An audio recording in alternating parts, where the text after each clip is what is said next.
안녕하십니까. 100세 시대의 필수 조건, 깨끗한 혈관을 지키는 의사, 가톨릭의대 내분비내과 권혁산 교수입니다.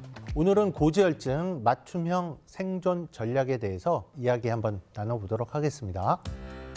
고지혈증의 위험 요인은 일단 대표적인 게 연령입니다. 성인의 총 콜레스테롤 평균이 한 190 정도 되고요. 10세의 총 콜레스테롤 140에서 150. 그러던 것이 이제 20세 때부터 서서히 콜레스테롤이 증가가 되는 거죠.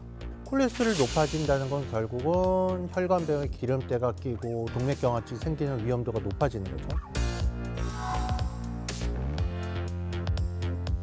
두 번째, 여성들은 갱년기, 폐경이 굉장히 큽니다. 그래서 갱년기 전과 후에 특히 LDL 콜레스테롤이 최대 20-30%까지 많이 증가됩니다. 우리나라 남성 성인들의 심내혈관 질환 위험 요인을 질환 위험 요인별로 분석을 했더니 고혈압, 당뇨병, 이상지질혈증, 그리고 흡연이 심내혈관 질환 위험 요인의 영향력이 한 65%나 됐습니다. 그 다음에 유전적인 소인, 내가 날 때부터 가족력이 있다든가 간에서 콜레스테롤 합성이 많이 돼. 그런데 분해가 잘 안 돼. 이런 분들은 어쩔 수 없이 조금 더 젊은 나이 때부터 고지혈증이 생기는 거죠. 결국 고지혈증 때문에 생기는 관상동맥이나 심근경색, 뇌경색 같은 걸 막아야 되는 거거든요. 그 밖에 이제 비만, 그리고 운동 안 하시는 거, 잘못된 식생활 습관, 이런 것들이 다 결국은 고지혈증의 위험 요인과 동시에 심내혈관 질환의 위험 요인 되겠습니다. 연령에 따른 중년, 노년 또는 성별에 따른 고지혈증 관리가 다릅니다. 이상지질혈증은 남성의 경우 20대, 30대, 40대 그리고 일부 50대까지가 여성보다 2배나 2배 반이 높습니다. 따라서 남성의 경우 체중관리, 금연, 그리고 절주 이런 것들을 해주셔야 되고요. 여성의 경우는 50대 이후에 폐경, 갱년기가 되면 갱년기 전후에 특히 나쁜 LDL 콜레스테롤이 굉장히 많이 높아집니다. 이 갱년기 전후에 체중 많이 들어가지 않는지, 그리고 내가 원래도 LDL 콜레스테롤 좀 높았는데 160 이상으로 완전히 많이 높아져서 약물 치료해야 되는지 이거 꼭 보셔야 됩니다. 고기 없이 못 사는 60파, 밥 없이 못 사는 탄수화물파가 무조건 나쁜 건 아닙니다. 고기 중에서도 그냥 순살고기는 콜레스테롤 많이 올리진 않습니다. 기름기가 많거나 튀긴 이런 고기류, 육류는 피하시는 게 좋겠고, 밥을 많이 드시는 분보다 빵 위주로 많이 드시는 분들은 포화지방이 많이 올라갈 수 있거든요. 그래서 포화지방산이 많이 포함된 이러한 탄수화물류는 조금 많이 줄여주시는 게 좋겠습니다. 네, 체중이 많으면서 고지혈증, 이상지질혈증이 있는 분은 중성지방이 높고 좋은 HDL 콜레스테롤이 낮은 분들입니다. 이런 분들은 비만하신 거를 체중을 감량하시는 게 굉장히 중요한데요. 약물 치료는 반드시 병행하시도록 말씀을 꼭 드리고 싶습니다. 이상지질혈증을 치료하신다고 하면 적어도 내가 원래 높았던 LDL 콜레스테롤에서 40 정도는 떨궈야 됩니다. 심내혈관 질환 사망 또는 심내혈관 질환 발생을 20% 정도 감소시킬 수 있고요. 여러분들이 어떤 종류의 콜레스테롤 약을 드시든지 저용량 또는 중간 정도 용량을 드시면 무조건 40 떨어집니다.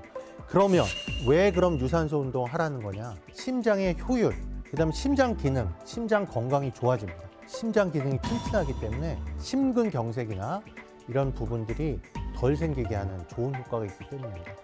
마른 분들은 그럼 어떻게 관리를 해야 되냐? 마른 분들은 사실은 고지혈증 생길 가능성은 적은데요.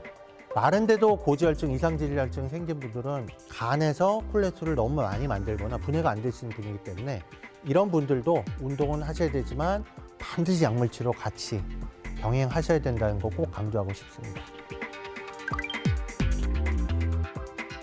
일단 쉬운 것부터 말씀드리겠습니다. 흡연 무조건 끊으셔야 됩니다. 우리가 이상지질혈증, 고지혈증을 치료하는 목표는 향후에 생길 수 있는 심혈관 질환을 막기 위한 건데, 흡연을 하시게 되면 고지혈증과 시너지 효과를 내면서 더 빠르게 심혈관 질환을 불러일으키기 때문에 흡연은 무조건 중단하셔야 되는 거고, 금연하셔야 되는 거고요. 애주가의 부분은 체중 관리가 잘 안 되고요. 첫 번째. 그다음에 두 번째는 중성지방이 많이 올라갑니다. 중성지방이 높거나 체중 관리를 하셔야 되는 애주가 분들은 절주하시거나 매우 안타깝지만 금주하시는 걸 적극 권장하고 싶습니다. 간에서 콜레스테롤이 합성이 가족력 때문에 유전소인으로 너무 많거나 또는 분해가 안 되는, 그래서 고지혈증 자체가 다른 사람보다 젊은 나이에 높게 오는 경우가 있겠고요. 두 번째는 뭐냐면 혈관이 좀 약하다고 제가 말씀드리는데요. 동맥경화증에 취약한 가족력입니다. 이런 분들은 고지혈증이 다른 사람보다 높지 않은데, 나는 LDL 콜레스테롤 우리나라 평균 수치인 120 정도밖에 안 되는데 내가 가족력이 있어. 경동맥 초음파나 이런 것들을 해봤더니 동맥경화반과 같은 동맥경화증이 초기 조짐이 보여. 이런 분들은 평균 LDL 콜레스테롤 120 미만까지는 낮추셔야 되고요. 160일 때 무조건 치료해야 된다는 이유가 있습니다. 40 이상 떨궈야 되거든요. 뭐 혈압이 있어, 당뇨병이 있어, 가족력이 있어, 그러면 평균 120 가지고 될 일이 아닙니다. 100 또는 70 미만으로 낮춰야 되고요. 그 다음에 마지막으로 오늘 말씀드리고 싶은 건 콜레스테롤 총량의 법칙이라는 게 있습니다. 내가 평생 콜레스테롤이 얼마가 되면 그때부터 이제 고지혈증에 의한 동맥경화증이 생긴다라는 게 있습니다. 5천을 얘기를 하거든요. 치료를 시작할 땐 이미 총량의 법칙에서 8천, 9천까지 올라가서 치료를 꼭 하셔야 되는 분이고, 그런 분들은 빨리 따라잡으려면 다른 사람보다 평균 수치보다 더 많이 낮춰야 되기 때문에 저용량 그리고 다른 약과의 병합요법을 하셔야 됩니다. 네, 고지혈증은 침묵의 질환이라고 했습니다. 내가 지금 고지혈 수치가 높더라도 당장 어디가 아프진 않습니다. 그러나 10년, 20년 뒤에는 심각한 뇌경색, 심근경색과 같은 심혈관 질환을 불러일으킬 수가 있기 때문에 늦었을 때가 결코 늦지 않고 빠른 것입니다. 그 말씀 오늘 꼭 드리고 싶습니다.